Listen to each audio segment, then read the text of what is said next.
Ahora mismo, mientras escuchas esto, hay una voz dentro de tu cabeza. Está comentando, está evaluando, está diciendo si esto tiene sentido o no. Quizás está pensando en otra cosa, en lo que vas a comer, en algo que pasó ayer, en algo que te preocupa. ¿La escuchas? Esa voz. ¿Quién es? Tú dirás, soy yo. Claro que soy yo. ¿Quién más va a ser? Pero si tú eres esa voz, ¿quién es el que la está escuchando? Desde que naciste, has escuchado esa voz. Ella te dice quién eres, qué deberías hacer, qué está bien, qué está mal. Te felicita cuando haces algo que considera correcto. Te castiga cuando algo sale mal. Te recuerda tus fracasos a las 3 de la mañana. Te prepara discursos para conversaciones que todavía no han ocurrido. Y durante toda tu vida has asumido que esa voz eres tú. Pero considera algo por un momento. Solo un momento. Esa voz que comenta todo lo que percibes, ella no percibe nada. Ella solo comenta, solo traduce, solo etiqueta, solo repite lo que ya sabe. No es observación, es reacción disfrazada de observación. Y esa diferencia lo cambia todo. Piensa en lo que pasó la última vez que discutiste con alguien, no en la discusión misma, sino en lo que pasó después, cuando te quedaste solo. La voz apareció, empezó a repetir la conversación, pero no la repitió tal como fue. La editó, te dio mejores respuestas, frases más inteligentes, argumentos que no se te ocurrieron en el momento. O al revés, te mostró todo lo que hiciste mal, lo que no debiste decir, lo torpe que fuiste. Esa voz no estaba resolviendo nada, estaba alimentándose del conflicto, y tú creías que estabas pensando, que estabas procesando, que estabas reflexionando, pero no. Estabas en un circuito, un loop mecánico que se repite porque así fue programado, no porque sea útil. Obsérvalo. No intentes detener la voz, no la juzgues, solo mira lo que hace.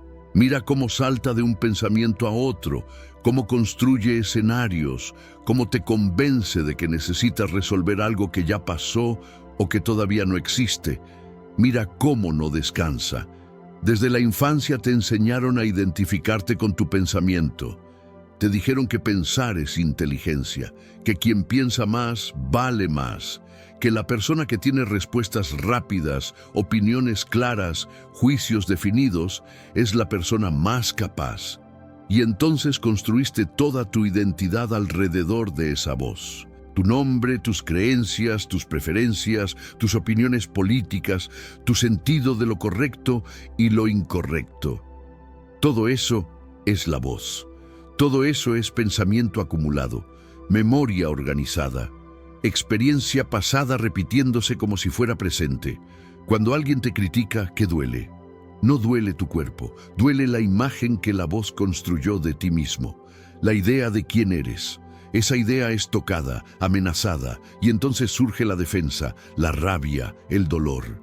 Pero ese dolor no viene de lo que el otro dijo, viene de la distancia entre lo que la voz te dice que eres y lo que el otro sugiere que eres.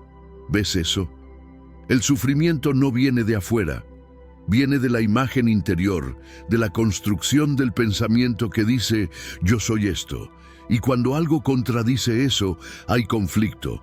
Ahora viene algo más profundo. Presta atención.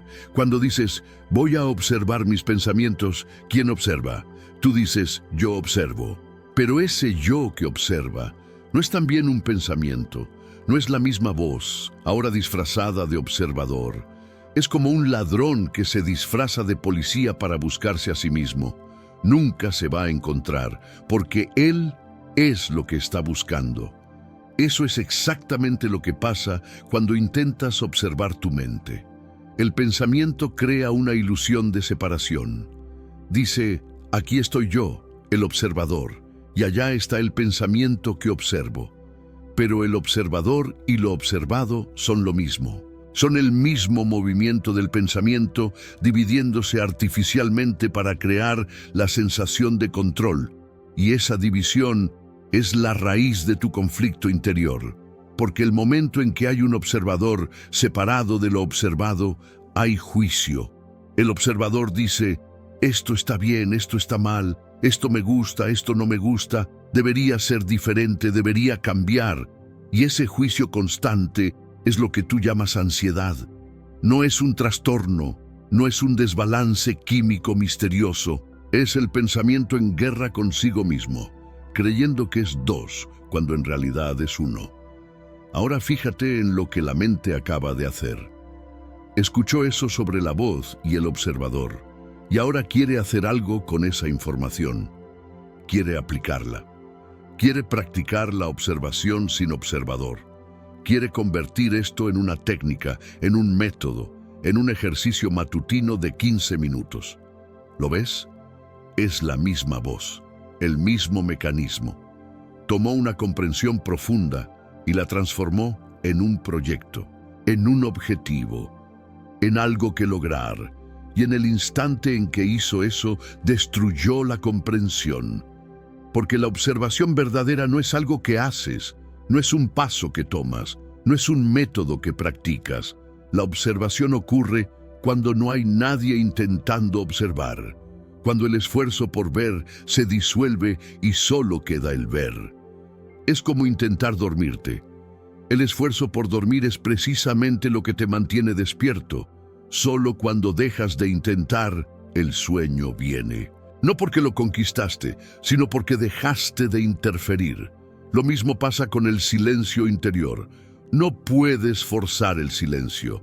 El intento de silenciar es otro ruido, otra actividad del mismo pensamiento que pretende callar.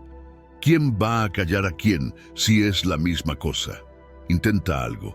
Mira un objeto que tengas cerca, una taza, una ventana, una planta. Solo mira. ¿Puedes? ¿O inmediatamente la voz empieza a nombrar? Eso es una taza. Es de cerámica. Me la regalaron. No me gusta ese color. Debería comprar otra. En ningún momento viste la taza. Solo viste la idea de la taza. El nombre, la categoría, la memoria, la opinión. Todo eso se interpuso entre tú y lo que estaba frente a ti. Y entonces nunca hubo contacto real. Solo hubo reconocimiento, clasificación. El pasado proyectándose sobre el presente. Ahora piensa en las personas que tienes cerca, tu pareja, tu familia, tus amigos. ¿Cuándo fue la última vez que realmente los viste? No la imagen que construiste de ellos a lo largo de años de convivencia, no la acumulación de recuerdos, juicios, heridas, expectativas, sino ellos, tal como son ahora, en este momento. Es casi imposible, ¿no? Porque la voz ya tiene un archivo completo de cada persona. Y ese archivo se activa automáticamente cada vez que los ves. No los ves a ellos, ves tu memoria de ellos, ves tu imagen de ellos. Y esa imagen está hecha de todo lo que pasó antes, nunca de lo que es ahora. Eso es lo que hace la voz. Traduce todo al pasado. Convierte cada experiencia nueva en algo viejo, conocido, clasificado. Y en ese proceso mata la frescura de lo que es. Piensa ahora en tu ansiedad. Esa sensación que aparece sin aviso, esa inquietud que no tiene causa clara, esa necesidad de que algo cambie, de que algo se resuelva, de que algo sea diferente de lo que es. ¿De dónde viene? Viene de la voz proyectándose hacia el futuro, anticipando lo que podría pasar, creando escenarios que no existen, preparándose para amenazas imaginarias. Y mientras hace eso, genera en el cuerpo una respuesta real. Tensión, aceleración, opresión. El cuerpo no distingue entre una amenaza real y una creada por el pensamiento. Para el cuerpo, el miedo imaginado es idéntico al miedo real. Y entonces vives en un estado de emergencia permanente. No porque tu vida sea peligrosa, sino porque la voz no deja de fabricar peligros. No deja de buscar seguridad psicológica en un mundo que, por naturaleza, es incierto. Pero fíjate en algo. La incertidumbre no es un problema. La incertidumbre es la realidad. Lo que duele no es la incertidumbre, sino la exigencia del pensamiento de que las cosas sean ciertas, seguras, predecibles. Esa exigencia es la que genera el sufrimiento, no la vida misma, y esa exigencia es la voz. Es el pensamiento buscando solidez donde no la hay. Es la mente tratando de congelar un río que por naturaleza fluye. Entonces, ¿qué pasa si no haces nada? Si no intentas callar la voz, si no intentas controlarla, si no intentas entenderla, si simplemente la ves como lo que es. Un mecanismo, una respuesta automática, un eco del pasado. Cuando ves eso claramente, algo cambia. No porque tú lo cambies, no porque apliques una estrategia, sino porque la luz de la atención total revela la naturaleza mecánica de ese proceso. Y cuando ves que es mecánico, deja de tener autoridad sobre ti. Es como descubrir que el mago usa trucos. No necesitas luchar contra la magia, no necesitas resistirla, solo necesitas verla tal como es. Y en ese ver, el hechizo se rompe. Eso no significa que los pensamientos desaparecen, siguen ahí. La voz sigue comentando, juzgando, planificando. Pero tú ya no estás atrapado en ella, ya no la confundes contigo. Es como el ruido de la calle cuando estás concentrado en algo. Está ahí, pero no te gobierna. Y en ese momento en que la voz pierde su poder, no porque la silenciaste, sino porque dejaste de creer que eras ella, surge algo que no puedes fabricar. Una quietud que no es el opuesto del ruido, una atención que no es concentración forzada, una presencia que no tiene nombre porque no fue creada por el pensamiento. Ahora lleva esto a lo concreto, a tu vida tal como es hoy.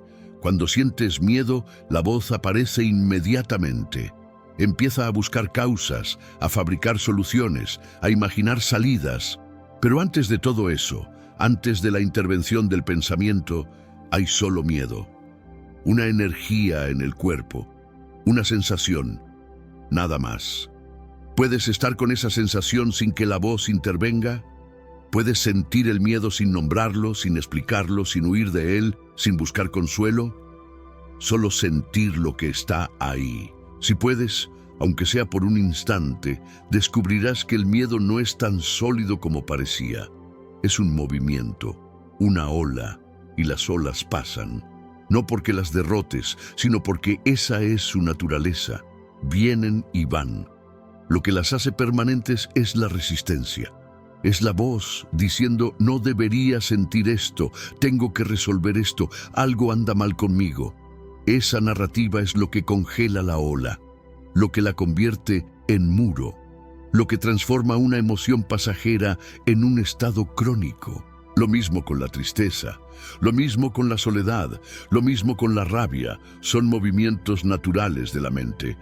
Vienen y van. El sufrimiento no viene de la emoción, viene de la historia que la voz cuenta sobre la emoción, viene de la interpretación, no de la experiencia. Entonces quizás la pregunta no es cómo silencio la voz, quizás la pregunta no es cómo controlo mi ansiedad, quizás la pregunta no es cómo me conozco a mí mismo, quizás la pregunta es mucho más simple y mucho más incómoda. Puedo ver que lo que llamo yo es una construcción del pensamiento. Puedo ver que la voz que dice soy yo no es diferente de los pensamientos que observa. Puedo ver que el observador y lo observado son la misma cosa, no como teoría, no como concepto filosófico, no como algo que repites para sentirte inteligente, sino como algo que ves directamente, ahora, en este momento, en esta respiración. Porque si puedes verlo, aunque sea por un segundo, en ese segundo no hay ansiedad, no hay conflicto, no hay separación entre lo que eres y lo que crees que deberías ser. Solo hay esto, este momento, esta atención, este silencio que no necesita ser protegido, que no necesita ser alcanzado, que no necesita ser mantenido, porque no es algo que consigues, Es lo que queda cuando dejas de pretender ser la voz.